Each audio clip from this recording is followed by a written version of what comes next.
Spero di riuscire nella stessa puntata a parlare sia di Coglio che di Coglio Orientale del Friuli, altrimenti oggi ti dedicheremo solo al Coglio. Il Coglio Goriziano, che si chiama così per denominazione, non si chiama come tutte le altre zone Friuli, Colli Orientali, Friuli, Ania, Friuli Aquileia. Il Coglio, per motivi probabilmente politici o ideologici, non so il motivo, si chiama Coglio Goriziano. Stessa cosa un po' per il Carso, non ve l'avevo detta sta cosa qua la settimana scorsa. Comunque, vabbè, andiamo avanti. Il Coglio, il nome da cui deriva dal latino collis, ovvero collo, detto anche Coglio Goriziano, quei in friulano, Brda in sloveno. È quell'areale di collina che sta in Friuli, in provincia di Gorizia, appunto, ai confini con la Slovenia, che si estende tra il fiume Isonzo e il suo subaffluente di destra, il fiume Iudrio. Il limite nord è Dolegna del Coglio, ad est il confine con la Slovenia, ma un attimo andiamo anche di là in Slovenia dopo, dove si chiama Brda, appunto. E... Anzi, diciamo subito, il limite italiano è il confine con la Slovenia, da si chiama Brda, ma il confine est di là è sempre il fiume Isonzo e a nord canale di Isonzo, a sud la Vipasca Dolina in zona Nova Gorica, che anche se diversa dal Coglio per vari motivi, tanti la considerano come Coglio. Chiaramente per motivi di cultura e zone, c'è un po' di tutto, insomma, ci sono tantissimi sloveni in Italia, in Slovenia si parla italiano, vabbè, insomma, eh, c'è un po' di tutto qua, che li voglio tutti bene, sono tutte grandissime persone. C'è un progetto che parla di unire Coglio Orientale del Friuli, Coglio Goriziano, Goriska Brda e Vipasca Golina. Ci vorrà tantissimo tempo per arrivarci, però vabbè, intanto andiamo avanti. Il territorio classico del Coglio è la Ponca, che è classica del Coglio Orientali e del Coglio. Ci sono due tipi di Ponca però. La Ponca che è il Flis di Cormons, che è più recente, e Flis di Griveau, cosiddetto, più a nord, la zona di Savognano del Torre, sopra Cividale, più o meno per darvi un'idea, che è una zona più storica, ha molti più anni, è più ricco è più grossolano, le rocce sono più grosse, sono più compatte e qua a fondovalle si riesce a ottenere una maggiore acidità nei vini. No? E il freeze chiaramente di Cormons è più recente.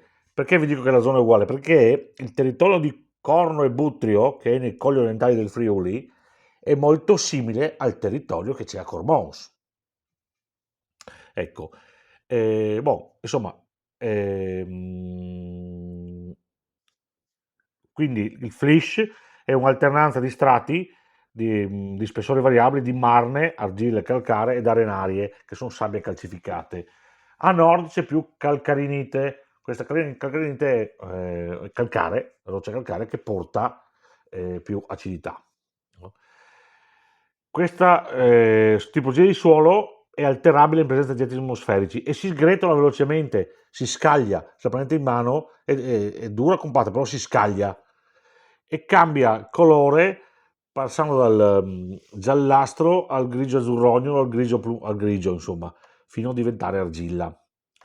Perché è bello questo terreno? Perché la marna assorbe facilmente l'acqua, l'arenaria è dura e impermeabile, così permettono alle radici di addentrarsi in profondità alla ricerca di nutrimenti, quindi di minerali e fossili che si trovano in questo suolo.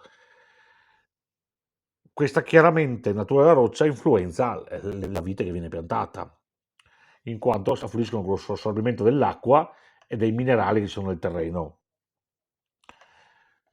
La ponca garantisce una poca vigoria alla pianta e quindi mantiene anche bassa la produzione per ceppo, quindi va a incrementare la concentrazione di sostanze nutritive, di sostanze estrattive nei grappoli, quindi tecnicamente va, tra virgolette, ad aumentare la qualità, cioè più sostanze.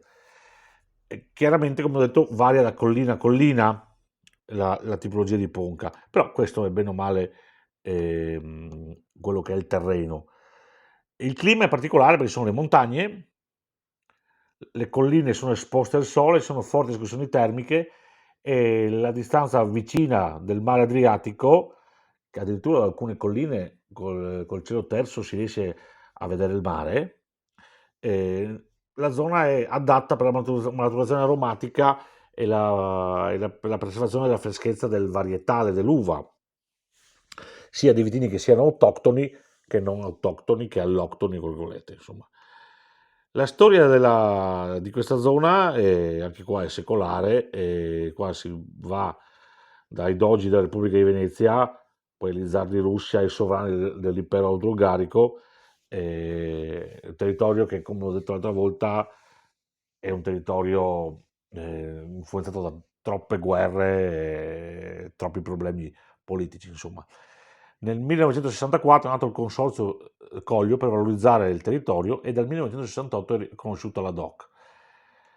Sulla DOC la zona non ha sottozone, qua ci sono vari problemi, ci sono troppi contrasti tra produttori, tra idee, hanno creato varie associazioni di produttori, la ribolla gialla di Oslavia, che è una ribolla gialla macerata, che è Orange, e il consorzio per la tutela del pino bianco, poi c'è un'idea sul pino nero, insomma ci sono varie cose, ma alla fine non ci sono sottozone, anche se le zone sono veramente diverse. Qua vige molto la viticoltura in purezza, quindi il vitigno viene coltivato in purezza. Chardonnay, Chardonnay, Friulano, Friulano, Merlot, Merlot e via così. Secondo me le cose migliori sono i blend, no? È rinato un progetto che era degli anni 90 di Eddie Keber, adesso l'ha ripreso in mano suo figlio Christian con altri produttori, si chiama Collio Bianco da uve autoctone, dove si prevede un uvaggio di vitigni autoctoni come il Toccai Friulano, che è considerato autoctono ma è arrivato in Friuli dopo il Merlot, vi dico anche questa cosa qua, la ribolla gialla e la malvasia. I produttori per adesso sono 6, sono Korsic, Muzic, Terra del Faet, Keber, Eddie Keber, in questo nello specifico, Maurizio Buzzinelli e la cantina di Cormons. In questo denominazione era nata come, 15, come un'idea solo uve autoctone, poi negli anni è stato permesso di mettere un po' tutto, no? Invece qua c'è il Toccai Friulano deve essere al 60% minimo. Questa è l'idea di vino che secondo me dobbiamo perseguire nel futuro. Si parla di territorio, di vino, non più di Chardonnay, di Sauvignon, ma di vino, Collio Bianco, di Zegla, Collio Bianco di Cormons, Collio Bianco di Dolegna, perché i territori sono diversi. Io che assaggio basi, vini in affinamento di qualche cantina che affina separatamente, stesso sistema di vinificazione, ti accorgi che le uve, i vini sono diversi, ma tanto diversi, quindi bisogna iniziare a fare dei ragionamenti. Gli ettari vitati in questa zona sono 1500, le espressioni territoriali, come ho detto, sono varie, lo dividiamo un po' in microzone il Collio per capirlo un po' meglio, partendo dalla zona di Oslavia, che è una frazione del comune di Gorizia. Qua c'è terra di ribolla gialla. Ribolla gialla qua è presente da tantissimi anni, centinaia si dice.